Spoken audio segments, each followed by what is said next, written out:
सारा ने पूछा, मुझे बताओ करना क्या है।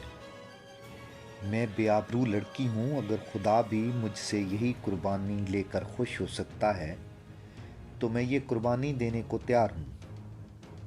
ये दोनों एलची मूसल के हुक्मरान इज़्ज़ुद्दीन की तरफ से आए हैं।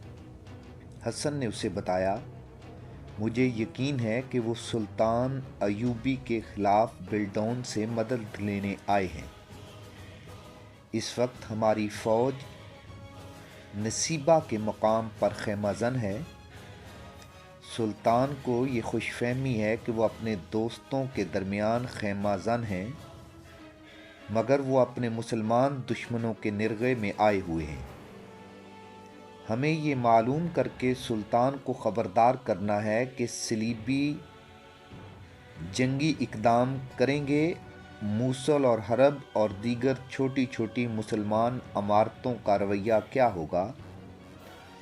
क्या वो सलीबियों के इत्तेहादी बन जाएंगे? हसन ने उसे बड़ी लंबी तफसील से इसका काम समझा दिया और ये भी बताया कि सलीबी लड़कियां मुसलमान इलाकों में जाकर किस तरह मुसलमान उमरा, सालारों और दीगर हुक्काम पर अपनी पुरकशिश निस्वानियत का जादू तर्क करके राज ले आती हैं। हसन ने कहा, तुम्हें खुदकशी करने की ज़रूरत महसूस नहीं होगी। मैं तुम्हें पाक और पुरमसरत ज़िंदगी में दाखिल कर रहा हूँ। तुम मजलूम लड़की हो। तुम्हें गालबन बचपन में सलीबियों ने किसी काफिले से अगवा किया था।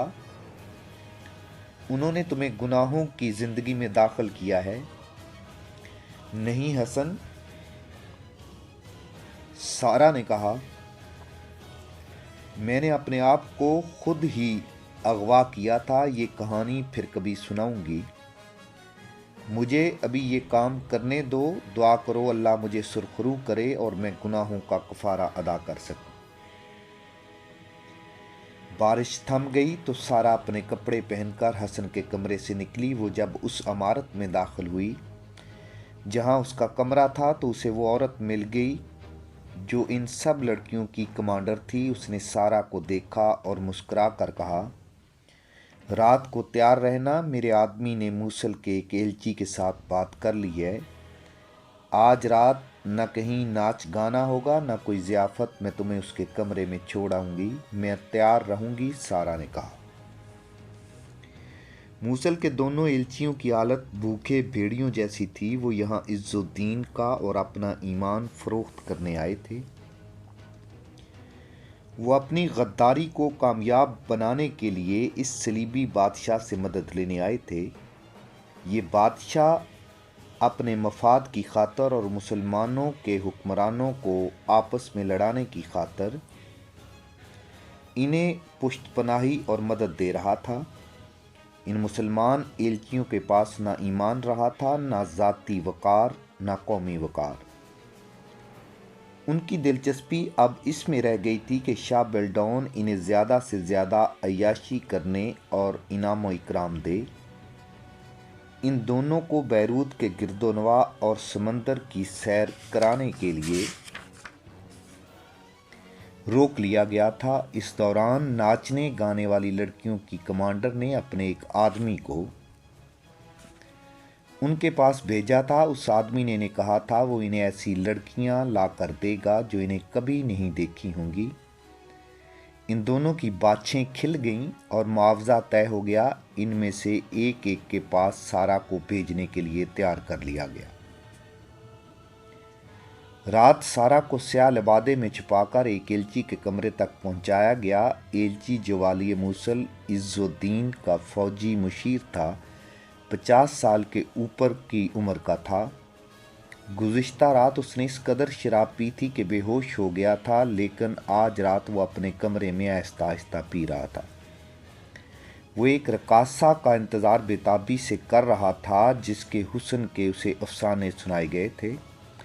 उसका दरवाज़ा खुला। एक लड़की सर से पांव तक स्याह लबादे में मस्तूर इसके कमरे में दाखिल हुई। दरवाज़ा बंद हो गया। एलची उसकी तरफ लपका और उसका चेहरा बेनकाब होने से पहले ही बहुत फाहिश अल्फाज कहकर उससे लिपट गया। वो अपनी उम्र को भूल गया। سارا نے اس کے بازوؤں سے آزاد ہو کر سیاہ لبادے کو پرے پھینک دیا۔ اس نے ایلچی کی طرف دیکھا تو حیرت سے اس کا منہ کھل گیا۔ وہ پیچھے ہٹنے لگی، حتیٰ کہ اس کی پیٹھ دیوار سے جا لگی۔ اس نے دونوں ہاتھوں سے اپنے کان ڈھانپ لیے۔ ایلچی نے سارا کا چہرہ دیکھا تو اسے ہچکی سی آئی اور اس کے منہ سے سرگوشی نکلی، سائرہ۔ سارا خاموشی سے اسے دیکھتی رہی جیسے اس کی زبان بند ہو گئی ہو۔ ایلچی نے گھبرائی ہوئی اور حیرت زدہ آواز میں ایک بار پھر پوچھا، سارا، تم سارا ہو؟ وہ کھسیانی سی ہنس کر بولا، نہیں، مجھے غلطی لگی ہے، تمہاری شکل میری ایک بیٹی سے بالکل ملتی جلتی ہے، اس کا نام سائرہ۔ وہ سائرہ میں ہی ہوں جو آپ کی بیٹی ہے۔ سارا کی زبان اچانک کھل گئی۔ اس نے نفرت سے دانت پیس کر کہا، میں آپ ہی کی بیٹی ہوں۔ محلات میں دوسروں کی بیٹیوں کو نچانے والے کی بیٹی بھی ناچ سکتی ہے۔ میں ایک بے غیرت باپ کی بے غیرت بیٹی ہوں۔ ایلچی لڑکھڑایا اور پلنگ پر گر پڑنے کے انداز سے بیٹھ گیا۔ اب اس کی زبان بند ہو گئی تھی۔ سارا اس کی بیٹی تھی۔ باپ بیٹی کو